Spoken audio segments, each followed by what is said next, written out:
Sesaat lagi, Anda akan menyaksikan Semarak Ramadan 1444 Hijriah Matahati TV yang dipersembahkan oleh Hadapi bulan Ramadan dengan penuh ketenangan bersama Brimo. Beli takjil pakai kris, transaksi jadi lebih praktis. Tunaikan kewajiban dengan mudah, bayar zakat, dan transfer THR bebas kendala.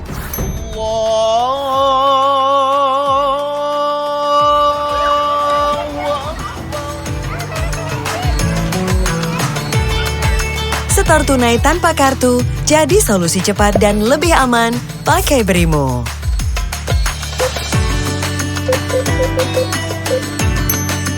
Streaming kajian bebas hambatan, top up paket data di Brimo. Dua jenis yang bisa mempengaruhi pahala puasa kita. Buat silaturahmi lebih lancar, bayar tiket KAI di Brimo gampang.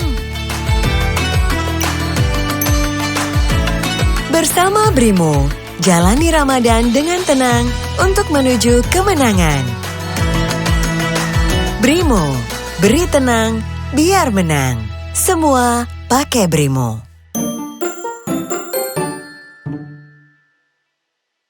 Langkah besar kami dimulai di tahun 1998. Berinovasi menghadirkan ekosistem digital untuk memberikan pelayanan terbaik. Kami pun hadir di berbagai segmen perbankan, selalu berkontribusi positif terhadap perekonomian Indonesia.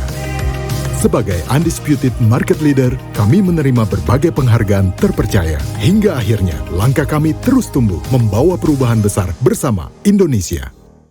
Assalamualaikum warahmatullahi wabarakatuh. Bismillah, alhamdulillah, salatu wassalamu ala rasulillah wa ala alihi wa sahbihi wa mawalah amma ba'du. Pemirsa Matahati TV yang dirahmati oleh Allah, kembali lagi bersama kita pada program Semarak Ramadan 1444 Hijriah dalam tema menyiapkan 10 hari terakhir di bulan suci Ramadan. Telah hadir bersama kita, guru kita bersama Kiai Haji Muhammad Faiz Syukron Ma'mun. Assalamualaikum Gus Faiz. Waalaikumsalam. Alhamdulillah kita bisa kembali berjumpa, berbincang-bincang masalah agama. Pada malam hari ini Gus, ada pertanyaan terkait bagaimana idealnya kita mempersiapkan diri di 10 terakhir bulan suci Ramadan. Padahal ada hadis bahwa Rasulullah di 10 hari terakhirnya itu kan syadda mi'zarahu wa ahya lailahu wa aiqadha ahlahu.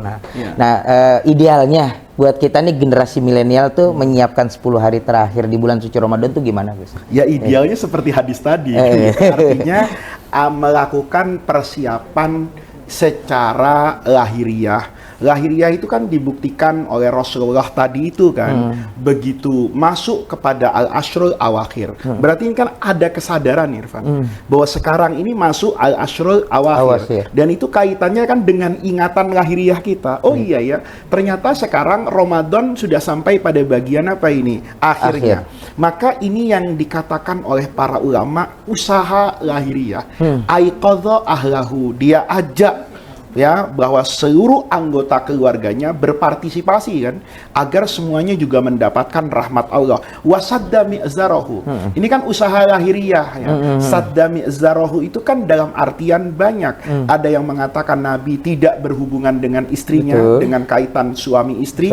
Ada yang mengatakan itu menunjukkan kayak saya bilang sama Irfan, sing-singkan lengan bajumu. Itu menunjukkan bahwa pekerjaan yang akan dilakukan itu membutuhkan tenaga lahiriah yang luar biasa. Tetapi jangan dilupakan bahwa sebelum sampai ke sana itu Nabi juga melakukan usaha yang namanya usaha batiniyah yang ada di dalam apa ini? Hati. Persiapan itu sudah dilakukan jauh-jauh hari oleh Rasulullah. Misalnya Nabi Muhammad itu dikatakan sebagai manusia yang paling dermawan. Wa ajwada ma yakun fi Ramadan. Berarti hati Rasulullah itu selalu mengingat gitu bahwa sekarang ini adalah bulan Ramadan. Beliau lakukan dengan cara apa? Mudarasatul Quran. Ini jangan lupa bahwa orang yang rajin membaca Quran itu kan akan melembutkan hati, Irfan. Membuat hati itu termotivasi untuk mencari apa-apa yang mendatangkan ridho dan kebahagiaan hidup di akhirat nanti. Oleh karena itu, ketika kita mau masuk al-ashrul awakhir, itu kita melakukan persiapan lahiriah. Misalnya minum vitamin. Misalnya ya, kalau kita ingin menghidupkan malam-malam kita, kemudian kita juga tidak memiliki kewajiban apapun di siang hari, maka kita perlu persiapan kan, tidur yang cukup di siang hari agar malam itu terasa lebih segar, lebih fresh. Itu usaha lahiriah. Usaha batiniahnya kita bersihkan hati kita gitu. Bahwa kita itu tidak sedang mencari al-ashrul awakhir. Kita sedang tidak mencari Lailatul Qadar sebagai tujuan. Tujuan utamanya adalah Allah. Lailatul Qadar itu wasilah. Al-ashrul awakhir itu tawassul kita kan. Kita bertawassul taqarrub kepada Allah dengan menggunakan sarana yang penuh berkah dan rahmat, namanya al-ashrul awakhir. Nah, jadi persiapannya seperti itu. Persiapan batiniah, saya merasa ya Allah butuh kepada Allah. Nah, perasaan butuh kepada Allah, perasaan bahwa saya ini ya Allah, kalau tanpa al-ashrul awakhir rasanya tidak akan sampai kepada ridho Allah. Siapalah saya yang amalnya sekian dibanding dengan kalau saya mendapatkan ridho Allah dengan Lailatul Qadar. Persiapan dan suasana kebatinan seperti itu yang harus menyelimuti jiwa dan raga kita saat masuk kepada al-ashrul awakhir. Baik Gus Faiz, terima kasih. Nah, pertanyaannya tadi kan Gus Faiz menyinggung tentang iktikaf, Gus. Iya. Oke. Itu yang dikatakan ahya Rasulullah menghidupkan malam di masjid. Oke, baik. Bagaimana pandangan Gus Faiz atau pandangan Islam tentang orang-orang yang membiasakan dirinya atau mewajibkan dirinya untuk beriktikaf di malam hari, sedangkan dia punya tanggung jawab misalkan di pagi hari bekerja. Oh iya. Gitu. Nah itu kan perspektifnya, kalau dia nggak mau iktikaf di malam karena paginya kerja, nanti dibilang dia nggak mengerjakan tuntunan Nabi gitu kan. Iya. Nah itu bagaimana sih yang balance, Gus? Gitu. Iya. Dulu guru saya itu selalu bilang, Irfan ya, saya ketika di era tahun 2000-an ya, 23 tahun yang lalu, itu mendapati masyarakat Mesir misalnya, itu sangat-sangat suka dengan yang namanya iktikaf. Qiyam lail itu bisa jadi sholat tahajud itu sampai 3-5 juz satu malam. Jadi dalam waktu seminggu itu tidak sampai 10 hari terakhir itu bisa hatam Quran. Ada bahkan yang dalam 10 hari terakhir itu bisa sholat berjamaah hatam Qurannya 2 kali. Semangatnya itu tinggi sekali. Nah, ketika semangat yang tinggi itu saya pelajari di masa itu didukung kan oleh suasana masyarakat itu sendiri. Apa suasana masyarakat itu sendiri? Bahwa di sana pada masa itu ya kuliah itu libur mahasiswa. Ya kan? Kemudian perkantoran itu diberi tenggang kerjanya itu luar biasa, jam 10 pagi. Betul. Nanti mereka itu jam 2 itu sudah tidak efektif bekerja. Mungkin Irfan pernah di Maroko, saya pikir tidak akan berbeda jauh hari itu. Apalagi dulu di Arab Saudi misalnya, itu memang al-ashrul awakhir itu sudah tidak ada kegiatan. Budaya masyarakatnya seperti itu. Sementara di kita boleh jadi kondisinya kan berbeda. Ada anak yang tetap sekolah, misalnya ada jadwal kuliah, ada pekerja misalnya, dan tentu itu tidak boleh menutup mata. Nah, di tengah-tengah masyarakat Mesir yang sangat peduli dengan al-ashrul awakhir di masa itu, Irfan, masjid itu ramai. Dari dulu itu, masjid itu ramai, kita dapatkan al-ashrul awakhir itu seperti Jumatan. Ya, orang ramai betul. Tapi guru saya itu berpesan begini, kamu jangan cuma cari Lailatul Qadar di masjid. Jangan-jangan Lailatul Qadar itu justru ada di rumah.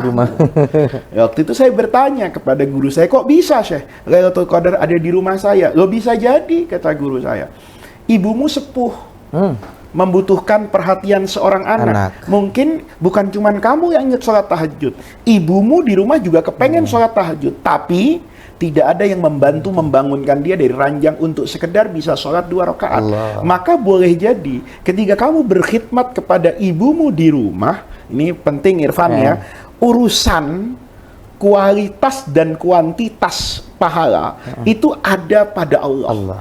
Maka dulu kaidahnya ma biyadillah, apa yang ada pada kekuasaan Allah itulah tuwazza, tidak dibagi dengan qanunul bashar. Nah, oleh karena itu kata guru saya, ada orang yang mencari Lailatul Qadar itu di pojok-pojok perumahan, mencari fakir miskin, mencari janda-janda yang tua. Yang tua guys ya. Kalau yang muda itu kamu diskusikan pada acara yang berbeda. Ini yang tua-tua itu dibantu Irfan. Dibantu. Nah, boleh jadi ketika kamu membagi apa yang bisa kamu bagi di malam itu, kan Lailatul Qadar itu tidak selalu identik dengan ibadah tertentu. Siapapun yang bertakarrub kepada Allah itu dikatakan khairun min alfi syahr. Lalu pertanyaannya, mengapa Nabi menghidupkan malamnya dengan itikaf di masjid? Kondisinya berbeda. Pada masa itu Nabi di Madinah yang menjadi pemimpin. Betul. Nabi yang menjadi presiden. Betul. Mungkin mengeluarkan kebijakan yang berbeda sesuai dengan kondisinya. Oleh karena itu, dalam konsep beribadah, kita tidak boleh sekedar melihat luarnya. Tapi kita lihat innamal a'malunya binniyat. Semua pekerjaan itu bergantung kepada apa itu? Niatnya. Misalnya di beberapa daerah itu Irfan, itu ada kalau akhir puasa itu justru identik dengan hilangnya rasa aman. Ada maling kadang-kadang karena untuk memenuhi kebutuhan. Begitu saya pamit sama istri saya di perkampungan itu, jangan deh, saya takut kalau sendiri di rumah misalnya. Loh, kena anak-anak masih kecil misalnya, saya nggak takut, nggak berani. Maka ketika saya memberikan rasa aman, jangan lupa loh, al-mu'minu man aminahun nas, yang mampu menebarkan rasa aman. Nah, tetapi tentu tidak kemudian main catur dengan istrinya, gitu. Ya, main PS dengan istrinya, main game dengan istrinya, nggak begitu. Ketika dia tidak bisa iktikaf di masjid, maka apa yang ada di masjid kan bisa dipindahkan ke rumahnya. Ke rumahnya dengan cara apa? Misalnya baca Quran, ya. Misalnya istrinya pun, ini buat Pak Ibu-ibu, itu tidak harus loh, ya, merasa berkecil hati. Misalnya begini, ibu-ibu tidak bisa iktikaf di masjid, tidak bisa sholat malam yang panjang karena punya kewajiban yang berbeda dengan laki-laki. Maka misalnya dia punya kelapangan rezeki, maka dia siapkan termos, diisi kopi jahe, diisi teh jeruk nipis, dibawa ke masjid, diserahkan kepada pengurus masjid ini untuk orang-orang yang nanti mau qiyamul lail. Mungkin bawa ubi rebus, pisang rebus, dikirim ke sana. Kalau dia tidak punya kelapangan rezeki, dia juga bukan berarti tidak bisa mendapatkan pahala. Tidurnya orang itu kan bisa bernilai ibadah. Bernilai ibadahnya gimana? Kata istrinya, sudah abang baca Qur'annya, abang yang ibadah. Nanti saya akan masak sahur yang enak buat abang. Saya baca Qur'annya tenang Irfan. Kenapa? Ada yang masak. Bayangkan seandainya nggak ada yang masak, baca Quran kita nggak tenang di Al-Asrul Awakhir. Nggak tenangnya di mana? Saya nanti sahur di mana? Kalau mau ke warung bisa jadi malam yang paling bagus tuh misalnya malam ganjil, apakah sudah sampai malam 27, 29? Jangan-jangan warung yang biasa saya belanja sudah tutup. Orangnya mudik. Begitu ada istri yang menyiapkan dirinya untuk memasak suami, begitu masak, bangun jam 3 malam, motong cabenya, bismillah, dengan nama Allah ku potong engkau cabai, agar suamiku nanti waktu sahur bahagia memakan sambal kesukaannya. Loh, kalau kita lihat kayak gini, ini kan amalan yang bernilai apa ini?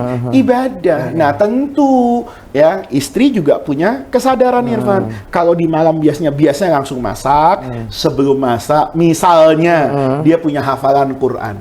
Katakan alam nasroh laka sodrok. Dia baca alam nasroh laka sodrok, mudah-mudahan ya Allah hidup ini menjadi mudah, hidup ini, dan begitu seterusnya. Jadi itu tidak menutup orang untuk kemudian mendapatkan Lailatul Qadar. Sebaliknya Irfan, jangan juga berbuat zalim di malam Lailatul Qadar. Gitu loh. Kita beribadah tenang di masjid, istri kita sport jantung Di nih. rumah. Ada yang lewat ya kan, bunyi angin. Siapa itu ngetok pintu rumah? Ada rasa takut. Ya, jangan sampai nanti ini mengurangi pahala yang akan kita dapatkan di sana. Sementara ketika kita di rumah, kita sebenarnya punya kesempatan yang sama dari ukuran rahmat Allah untuk mendapatkan Lailatul Qadar. Bekerja pagi hari Irfan, itu kalau dikatakan bagian dari cari dunia, iya. Kita ngomong kayak gini Irfan, ini dunia loh. Mic ini dibeli pakai uang. Bajumu pakai uang loh. Itu dunia kan. Tetapi kemudian begitu punya baju kita pakai untuk bikin pengajian kayak gini. Nah, orang yang kemudian mengatakan saya besok tetap harus masuk kerja. Kalau saya tidak masuk kerja, atasan saya marah-marah. Maka dia katakan, saya nanti malam mau traweh. Habis traweh tidur. Nggak apa-apa. Kan Lailatul Qadar hatta matla'il fajr. Berarti orang yang bangun sahur sekarang 3:30 itu masih punya kesempatan 1 jam loh Irfan. Lailatul Qadar itu masih ada loh. Gimana caranya dia bangun? Mungkin sholat 2 rakaat, mungkin kemudian bersyukur kepada Allah. Alhamdulillah ya Allah, rahmatmu bilang Lailatul Qadar itu hatta matla'il fajar.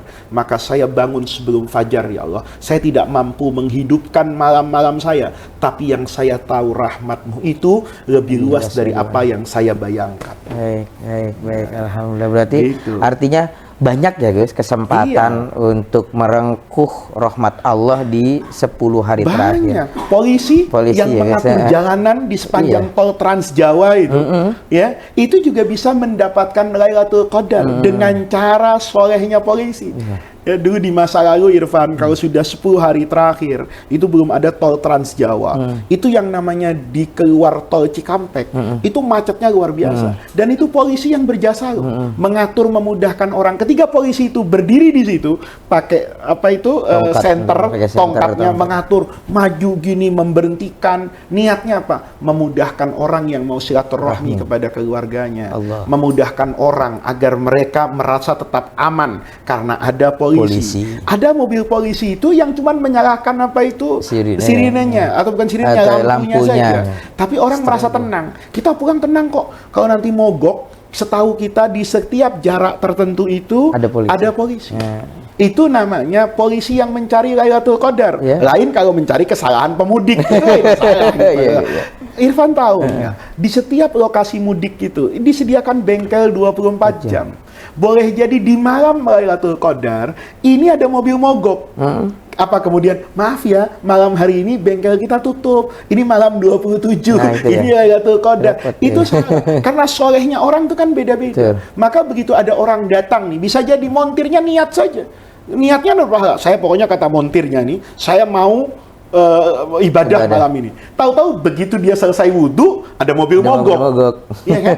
Dia buka mesinnya, dia niat, ya Allah, saya batalkan sholat saya karena itu hanya untuk saya. Tapi kalau mobil ini saya selesaikan, orangnya senang, orangnya mendapat kemudahan. Nanti dia cepat sampai ke kampung halamannya. Ibunya melihat anaknya, kakeknya melihat cucunya. Itu adalah kebahagiaan yang luar biasa. Saya ya Allah mencari ridhomu dengan membantu orang. Man nafasa an mu'minin kurbatan min kurabid dunya. Apa ada pekerjaan yang lebih mulia dari bengkel siaga 24 jam di sepanjang jalur pemudik? Masya Allah, iya ya guys ya, betul ya. Banyak sekali. Banyak Irfan. Nah ini guys terkait dengan 10 hari atau 10 malam terakhir di bulan suci Ramadan. Ada pertanyaan guys, kan biasanya normalnya di Indonesia itu sholat tarawihnya ada yang 11, ada yang 23 gitu guys. Nah ini ada mungkin orang yang punya pengetahuan melihat bahwa ada amal ahli Madinah yang sholat tarawihnya itu ditambah 36 rakaat. Nah kalau itu diimplementasikan atau diterapkan di Indonesia itu gimana? dengan niat ikut Imam Malik. Mencari, kan itu yang sering saya katakan, Ramadan itu musimnya kebaikan. Maka banyak ibadah itu tidak dibatasi oleh Rasulullah. Seperti sholat tarawih itu tidak dibatasi oleh Rasulullah. Hanya Rasulullah kan, man qoma ramadhana imanan wahtisaban. Maka dia mau sholat 36 rakaat juga boleh. Tetapi dengan syarat, Irfan ya, mempertimbangkan itu suara jamaah.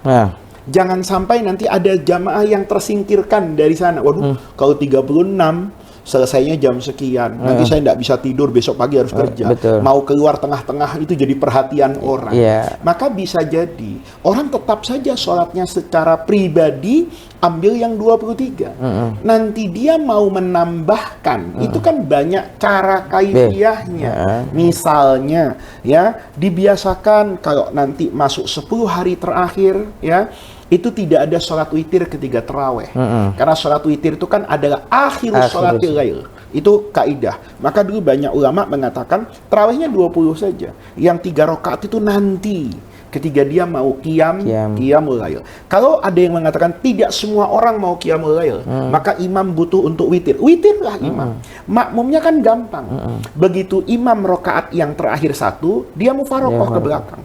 Kan tidak disyaratkan muwafaqatu niyatil imam dengan niatil makmum. Niat imamnya sudah witir, makmumnya syafa' saja. Syafa' itu sholat 2 rakaat gitu loh. Ya, maka dia tidak ada masalah di sana. Nah, atau dia tetap ikut imamnya dengan rakaat yang 1 itu. Nanti begitu imamnya salam, dia yusyafi'. Ya, dia memberi syafa', digenapkan menjadi 2 rakaat. Nah, itu juga banyak caranya, tapi yang paling penting adalah melihat kepantasan dan suasana kebersamaan. Jangan yang mau sholat 36 rakaat itu cuman Irfan aja. Kebetulan Irfan jadi imamnya, dia paksakan itu. Orang yang di belakang serba susah kan. Mau mufarokoh nggak enak sama imam Irfan, mau tidak mufarokoh dia merasa banyak kewajiban lain yang harus dia kerjakan. Baik, artinya terbuka ya, terbuka sekali. Makanya Irfan, malam Lailatul Qadar itu malam yang penuh berkah. Tapi jangan suka memvonis orang. Nanti hilang pahala Lailatul Qadarnya. Begitu Irfan melihat itu orang sholat ya, tahu-tahu lihat yang satu tuh ketawa-ketawa. Bisa jadi dia cari pahala dengan ketawa. Misalnya saya tertawa dengan Fadri, kata Fadri, wah ini Gus Faiz ini hatinya lagi enak, ketawa-ketawa, pasti sahur kita nanti malam enak nih. Gitu kan? Kenapa? Hatinya lagi enak. Yang kayak gitu, itu kan juga pahala ya. Gitu. Jadi ketika misalnya ada orang beribadah, ada orang yang membantu orang lain beribadah, ya dia merasa saya tidak bisa beribadah seperti panjangnya imam itu, maka kemudian di awal Ramadan dia beli sajadah. Sajadah yang bagus, dia kasih minyak wangi, ini untuk imamnya. Dia tahu sholat ini panjang, dia punya harta nih, iya kan? Maka dia kasih apa itu? AC masjidnya. Udah, masjid ini saya kasih AC. Kalaupun tidak semuanya, minimal mihrab pengimamannya, biar imamnya apa ini adem, nyaman.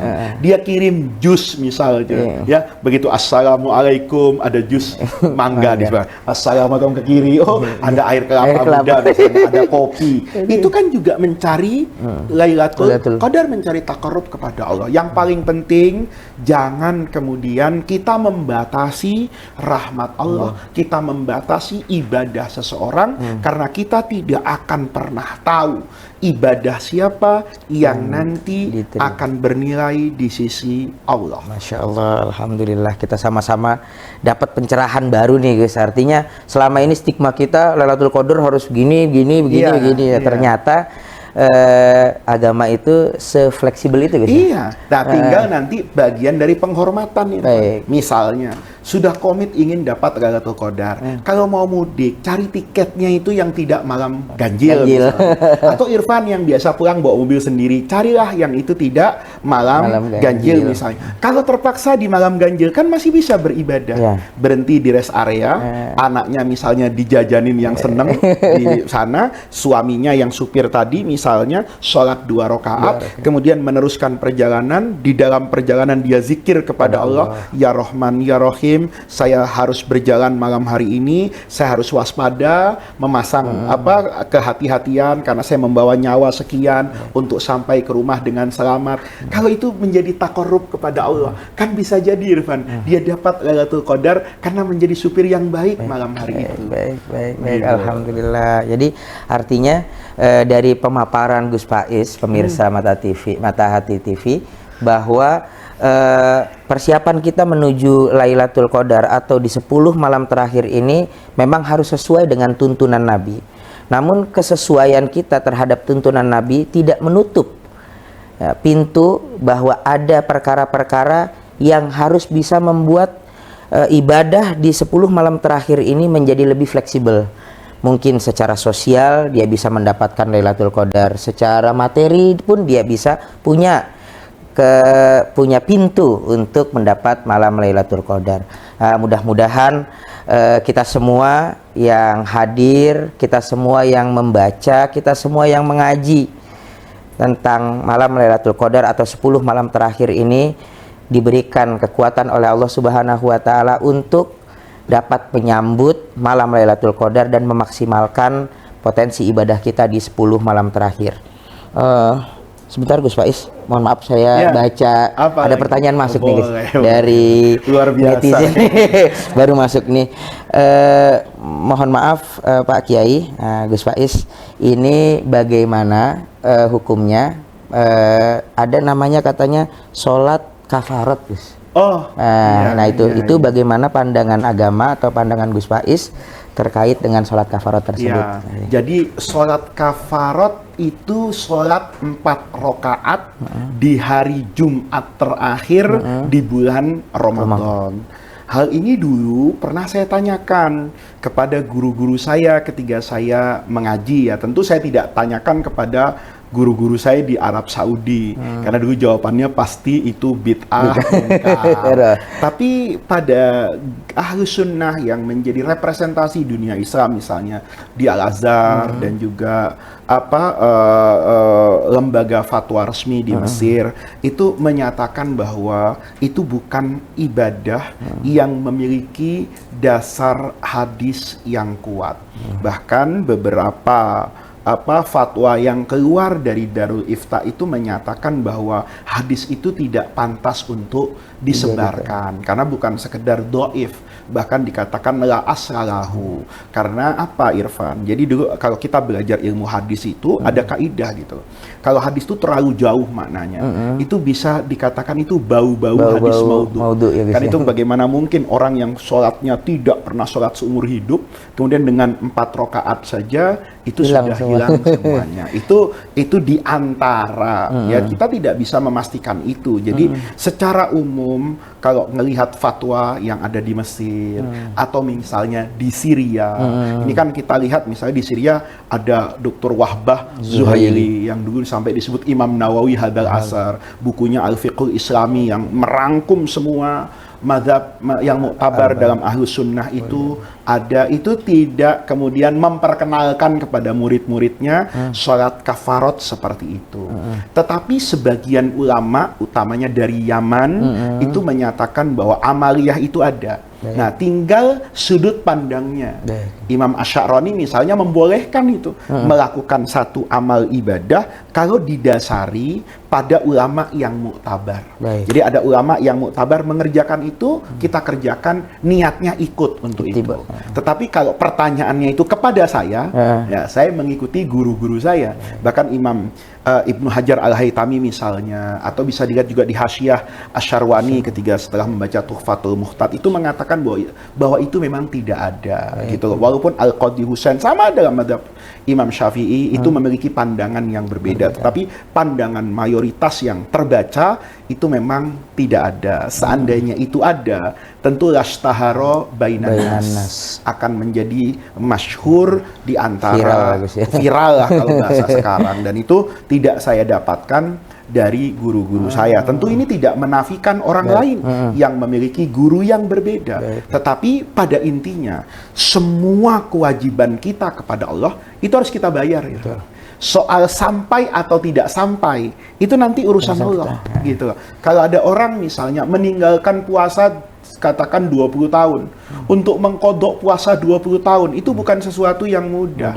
Tetapi ketika fattaqullaha mastata'tum, itu dia kerjakan semampu dia. Ada orang tidak sholat seumur hidupnya. Mau kodok 50 tahun gimana caranya? Maka ulama kan lihat pada aspek itu yang diajarkan oleh para ulama ya. Dia harus sholat wajib itu dua-dua dalam hidupnya kan.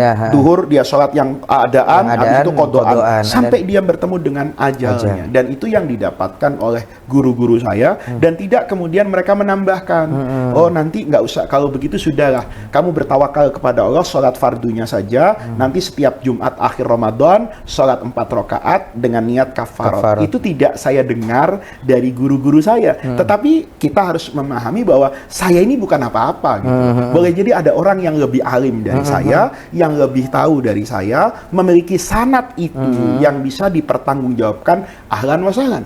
Tapi sebatas yang saya tahu, sebatas yang saya pelajari, sebatas yang saya ikuti, bahwa qada'ul faitah itu harus dilakukan seberapa dan sebesar mana dan sebanyak apa yang kita tinggalkan.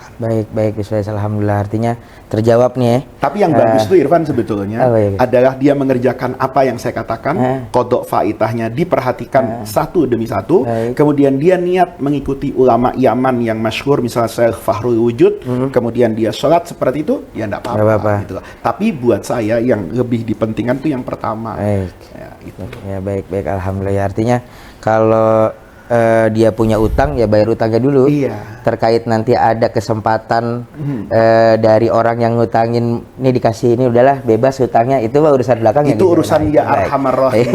Baik, alhamdulillah kita sampai di penghujung acara kita pada segmen kali ini.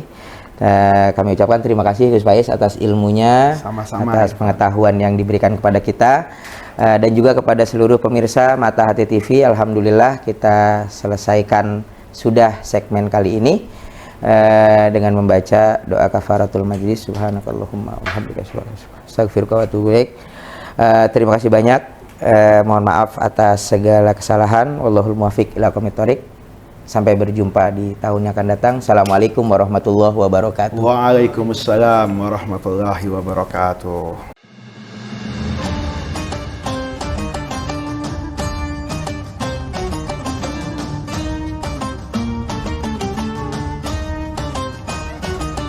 Terima kasih Anda telah menyaksikan Semarak Ramadan 1444 Hijriah Mata Hati TV yang dipersembahkan oleh Langkah besar kami dimulai di tahun 1998.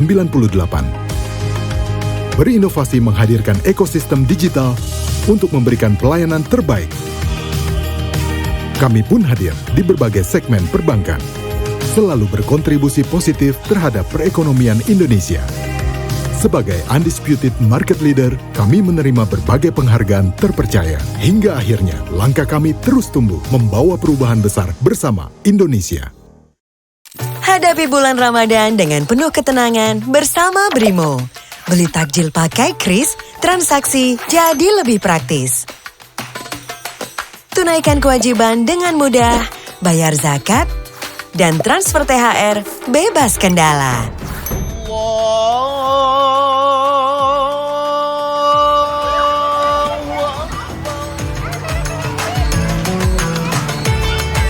Setor tunai tanpa kartu, jadi solusi cepat dan lebih aman pakai Brimo.